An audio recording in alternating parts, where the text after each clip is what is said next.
Hi foodies, no introduction here. If you say baigan, balanjan, eggplant, garden egg, melangine, aubergine, you are absolutely right. With aloo or potato, that's right. So I want to make some baigan and aloo. And I'm going to be cooking this in my clay pot. So peel that aloo and give it a nice little thin cut just like so. And we're going to leave it in the water for a little bit. So here's the balanjan.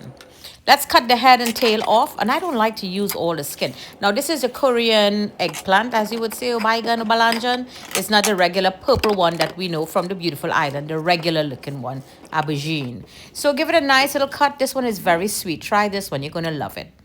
It's a little old, that's why the seed is looking so dark, but that doesn't take anything away from the flavor.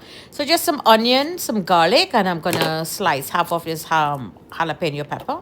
And I'm using just a little piece of capsicum, just added in there, being fancy, red bell peppers, that's all it is.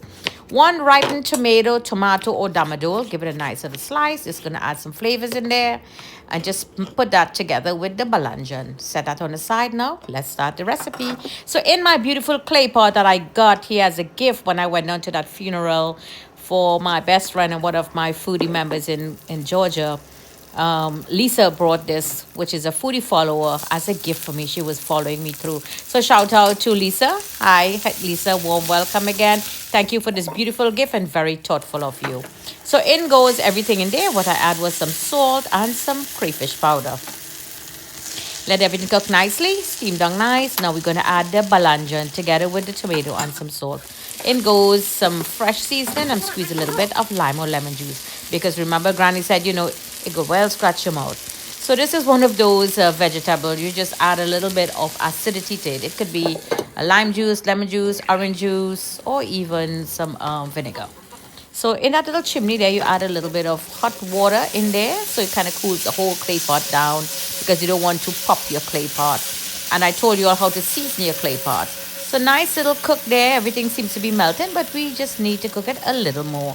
So this looks good. Just crush up all the potato, the aloo, and some of the balanjan that already, you know, start getting tender, so we know where we are. Cover it back now. We're going to leave it for a little 10 minutes again, medium low. Now this looks good. Now just a hint, a tiny hint of coriander powder.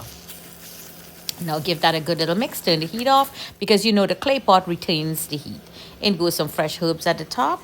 And I actually enjoy this dish with roti, but here I have a lovely naan, or some of you know it as pita bread, whatever. It's a garlic one. So let's set that up now on the table. Open up that lovely tahini. And we're going to cut it. You get it served like this in the Moroccan restaurant. That's right. And this is a Moroccan preserved lemon, sorry. So I'm going to cut that up and slice it in there. If you have lime sauce, this goes well with some lime sauce. Lime pepper sauce, lime hot sauce. In goes some of the brine from the lemon bottle. And let's dig in. Simple and easy do it. Jenny's Walk, always bringing great flavors to the table. Enjoy.